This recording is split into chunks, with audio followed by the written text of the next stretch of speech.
पाकिस्तान के फैसले पाकिस्तान में होने चाहिए, लेकिन इन सब चीजों से पहले मेरे लिए मेरे मुल्क की इज्जत जरूरी है। जो आप पूरी दुनिया में जाके मेरे मुल्क की इज्जत नीलाम करते हैं, इसकी मेरे नजदीक कोई माफी नहीं है। आप सिर्फ टीवी शो पे आके एक कमेंट करके मुल्क की इज्जत नहीं बचा रहे, आप पूरी दुनिया में आज नहीं पिछले 12 साल से मुल्क की इज्जत नीलाम कर रहे हैं। होने चाहिए। अच्छा आमिना, हुकूमत पाकिस्तान तहरीक इंसाफ कामयाब हो पाएगी जो वो अचीव करना चाहते हैं, गवर्नमेंट को प्रेशराइज करना चाहते हैं डोनाल्ड ट्रंप की बाज़ाब्ता तौर पे हुकूमत बनने से पहले, ताकि जो बाइडेन की तरफ से भी कुछ सामने हो पाएगा?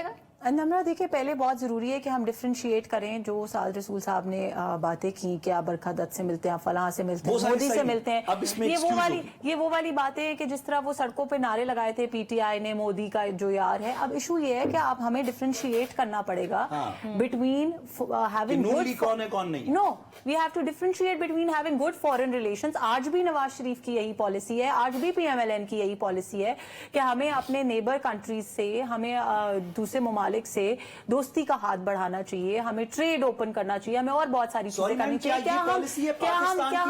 पॉलिसी है पाकिस्तान की रियासत की स्टेटेड पॉलिसी है कि जब तक 370 रिटर्न नहीं होता आप ट्रेड नहीं कर सकते। क्या नवाज शरीफ साहब की पॉलिसी स्टेटेड पॉलिसी के खिलाफ है? बिल्कुल स्टेटेड पॉलिसी के खिलाफ नहीं है। तो अगर वो उसको रिवर्स भी करना है तो हम मुज़ाकरात के थ्रू करेंगे ना। यहाँ हम इमरान खान साहब की तरह सारे बॉर्डर्स पे जाके धरना दे देते हैं, वहां पे कॉन्सर्ट्स कराते हैं, इब्रारुल हक को बुलाते हैं, किसी दिन नूरी बैंड को बुलाते हैं, और आई डोंट इवन नो किस किस को वो बुलाते, वहां पे जाके सबको लोगों को नचाते हैं, पाकिस्तानियों को पिज्जाज ऑर्डर करते हैं जैसे सारी जिंदगी होता रहा है, और कहते हैं जी इस तरह हम 370 भी वो करा लेंगे और हम मुल्क आजाद करा लेंगे। ऐसे नहीं होता। There has to be an understanding कि अगर हमने दूसरे ममालिक के साथ अपने रिलेशनशिप्स बेहतर करने हैं, जो गलतियां माजी में की गई उनको बेहतर करना है, तो कैसे करना है? क्या हमने अपने मुल्क को बुरा भला कह के, अपनी फौज को बुरा भला कह के, अपने पॉलिटिकल पार्टीज को बुरा भला कह के उन पे हमले करके हमने अपने मुल्क की इज्जत बनानी है या गवानी है? ये हमें अंडरस्टैंड करना पड़ेगा। It is very easy to sit here, एक मिनट मुझे दीजिएगा please. It is very easy and convenient to sit here and say कि जी पाकिस्तान के फैसले पाकिस्तान में होने चाहिए।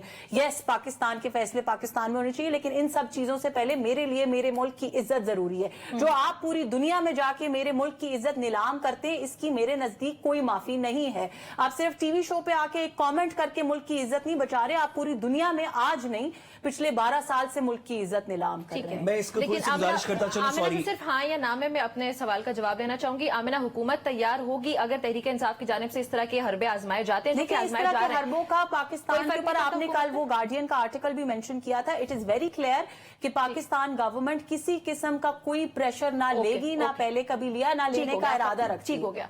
साथ साहब, हमारे पास 30 सेकंड्स है। आवाम को बेवकूफ नहीं बनाया जा सकता। आप बरखा दत्त से मिले, आप इंडियन जर्नलिस्ट से मिले, उन सब ने आर्टिकल्स लिखे कि हम नवाज शरीफ साहब से मिले, उसमें से किसी एक के अंदर भी कश्मीर का तस्करा नहीं है। ठीक है, आप ना करें बाकी बातें। जब आप मिले थे उस वक्त आपने तो कश्मीर की बात क्यों नहीं कर ली? आप नेगोशिएट करना चाहते हैं। आपका अगर ख्याल है कि नवाज शरीफ साहब की इज्जत अफजाई होगी स्विट्जरलैंड की सड़कों पे, जो मेरे तो दिलों के वजीर आजम है, मैं तो सिर्फ दुआएं देता हूं, तो वो पाकिस्तान की हजीमत है। तो मैं बताना चाहता हूं कि नवाज शरीफ पाकिस्तान नहीं है, पाकिस्तान पाकिस्तान है। पाकिस्तान की असेंबलियां पाकिस्तान है। जिन असेंबलियों में ये जूता लेके आते हैं और कागज फाड़ते हैं, हमारे स्टेट डॉक्यूमेंट्स, हमारे बजट डॉक्यूमेंट्स फाड़ते हैं, जूता लाके टेबल के ऊपर रखते हैं, वो हमारे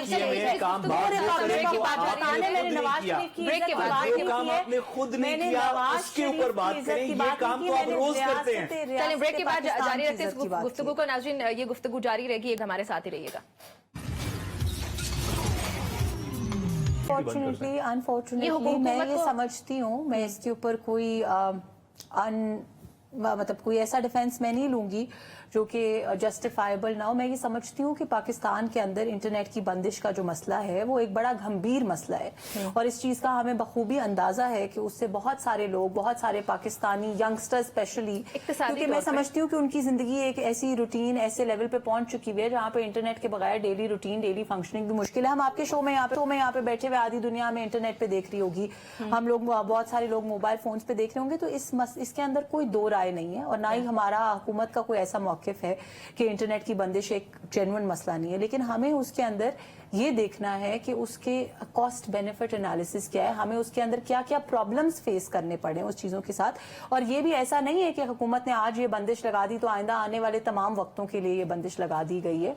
आपको पता है ये एक टेम्परेरी मेजर है, और ये विद टाइम चीजें बेहतरी की तरफ जाएंगी। जो वीपीएन को भी ब्लॉक किया जा रहा है, वो हर वीपीएन को नहीं ब्लॉक किया जा रहा, उसमें से जो इलीगली वीपीएन चल रहे थे, जो registered उनको नहीं जो रजिस्टर्ड नहीं है उनको ब्लॉक किया जा रहा है। और देखिए पूरी दुनिया में internet systems, media system streamlined होते हैं। ये सिर्फ पाकिस्तान में है कि जिसका जो दिल करता या है। स्ट्रीमलाइन से वर्ड जो मेरे ज़हन में आ रहा है जी, मैं आपको एक और चीज बताती चलूं कि ये पाकिस्तान के अंदर हम आजादी सहाफत की बात करते हैं। आजादी सहाफत ये जरूर है कि हर कोई अपनी राय बयान कर सके, हर कोई जो उसका ओपिनियन है, पॉलिटिकल ओपिनियन है, उसको वॉइस कर सके। पर क्या आजादी सहाफत ये है कि फेक न्यूज, फेक प्रोपेगेंडा, लोगों की पगड़ियां उछाली जाएं इंटरनेट के ऊपर? अभी हमने एक पंजाब कॉलेजेस का एक इंसिडेंट देखा, किस तरह के और कितने हमने इंसिडेंट्स देखे, लोगों की फैमिलीज तबाह हो गई हैं इस सोशल मीडिया और प्रोपेगेंडा के। तो आपके मुताबिक हुकूमत अमन और आमा के लिए ये कर रही है, and then we are in that stage where we are trying to streamline this system of internet.